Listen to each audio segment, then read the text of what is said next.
Hello, c'est Mathieu de Ludovox.fr. Aujourd'hui, dans ce Ludochrono, je vais vous parler de Scarface 1920, qui est un jeu de gestion, de deck building et de prise de contrôle de territoire pour 1 à 4 joueurs de 14 ans et plus et des parties de 90 à 150 minutes.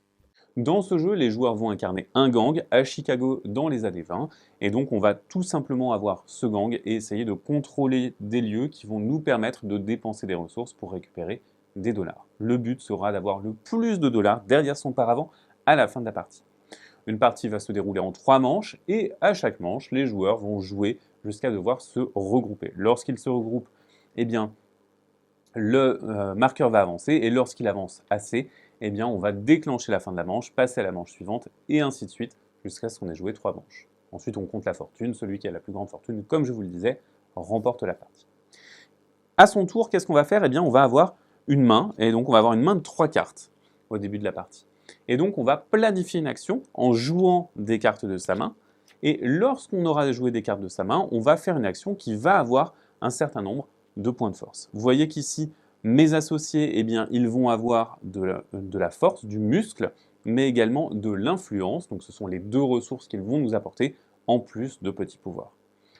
On va donc planifier des cartes. Ici, j'avais une troisième carte qui avait de l'influence. J'ai préféré jouer des cartes qui avaient plutôt du muscle parce que je voulais commencer par ces actions-là.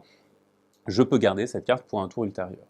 Ensuite, j'effectue une action et après, je peux tout simplement remplir ma main et passer au joueur suivant. Quelles actions je vais pouvoir faire avec tout ça? Eh bien, je vais pouvoir, par exemple, placer des bandits ici. Lorsque je vais placer des bandits sur un quartier de Chicago, eh bien, je vais pouvoir gagner en influence sur ce quartier, et si jamais j'ai assez d'influence sur ce quartier, en ayant notamment des véhicules également, eh bien, et assez de bandits, eh bien, je vais pouvoir essayer de récupérer le contrôle d'un lieu. Vous voyez qu'ici, les lieux vont avoir un score de contrôle. Si jamais les adversaires sont positionnés, si jamais ils le contrôlent déjà, c'est bien entendu plus difficile, de même que si la police s'en mêle.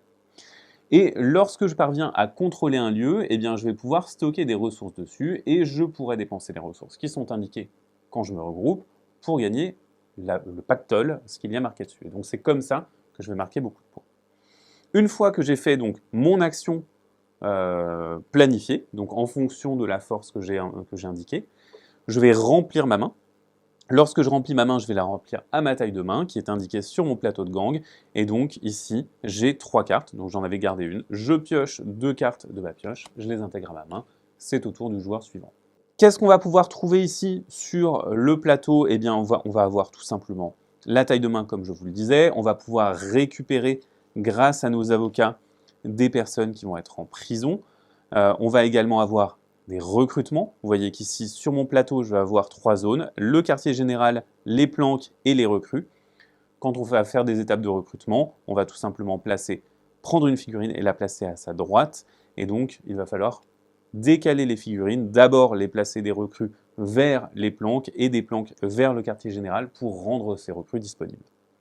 On va avoir également la possibilité de récupérer des nouveaux dealers, je reviendrai sur ce que c'est un petit peu plus tard, la possibilité de récupérer des véhicules ou des boîtes de nuit. Donc les boîtes de nuit, elles vont se trouver au dos de chaque tuile, et contrôler une boîte de nuit en fin de partie va vous donner un gros bonus, et les boîtes de nuit, elles vont avoir plus de défense, mais également rapporter beaucoup plus et peut-être vous demander plus de ressources. Si jamais vous améliorez votre gang, vous allez prendre le cube et le placer du côté de votre boss. Et en fait, votre boss, il va progresser, il va avoir des statistiques de plus en plus fortes. Vous allez également pouvoir gagner de nouveaux associés, avoir des bonus en dessous, sachant que votre boss, eh bien, c'est également une carte de votre paquet, et que, en fonction de son niveau, il va avoir des statistiques différentes. Voilà pour ce qu'on va pouvoir faire ici. Maintenant, on va également avoir d'autres emplacements d'action. On va bien entendu pouvoir déplacer nos malfrats, mais on va également pouvoir aller dans l'Underworld ou voir les autorités. Si vous allez ici voir les autorités, vous allez pouvoir récupérer les gens de prison, retirer les marqueurs de contrôle.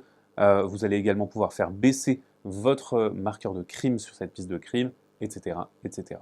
Ça va se faire avec de l'influence, de la même manière qu'ici sur l'Underworld. Si vous allez dans l'Underworld, en revanche, votre marqueur de crime va augmenter, et vous allez pouvoir recruter ici de nouveaux associés qui vont vous donner des scores différents, mais également des points et aussi une capacité d'action un petit peu démultipliée. Et vous avez également des pouvoirs sur chacun de ces associés. Vous allez également pouvoir faire des actions de recrutement en plus, et vous allez également pouvoir récupérer des jobs. On reviendra aux jobs un petit peu plus tard, je vais vous expliquer ce que c'est que cette piste de crime. Lorsque vous montez sur cette piste de crime, eh bien, les autorités vous surveillent de plus en plus. Si jamais un joueur finit son tour ici ou à la fin de chaque manche, eh bien, nous allons révéler un raid, et ce raid va nous indiquer quel effet nous subissons en fonction de ce qui est indiqué ici, c'est-à-dire qu'en fonction de votre position, eh bien, il va se passer quelque chose pour vous, et ensuite, eh bien, on va avoir une baisse pour tous les joueurs. Vous voyez que sur cette piste, nous avons également une figurine, qui est la figurine d'Elliot Ness. Et Elliot Ness, il va progresser au cours de la partie, sauf que quand il progresse, eh bien, il va tout simplement pousser les pions, et donc ça va être le minimum de criminalité qu'on va avoir. Il va réduire la piste pour nous, et nous rendre beaucoup plus sensibles aux autorités. Comme je vous le disais, on peut aller voir les autorités et dépenser de l'influence pour baisser ici. Maintenant, les jobs, qu'est-ce que c'est? Eh bien, on va commencer la partie avec 3 jobs. Vous voyez qu'ici, j'ai des jobs, et donc si on remplit les conditions indiquées sur un job, on va tout simplement pouvoir le jouer, repiocher un nouveau job et en bénéficier. Il y a 2 types de jobs, les jobs instantanés et les jobs permanents. Les jobs instantanés vont avoir un effet instantané qui se déclenche au moment où vous validez ce job, et les jobs permanents vont être posés devant vous et vous donner des choses passives, des bénéfices passifs pour le restant de la partie.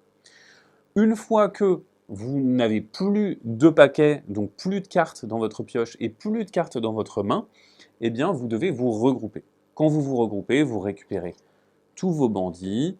Vous allez également pouvoir marquer les points en dépensant les ressources qui vont être indiquées ici.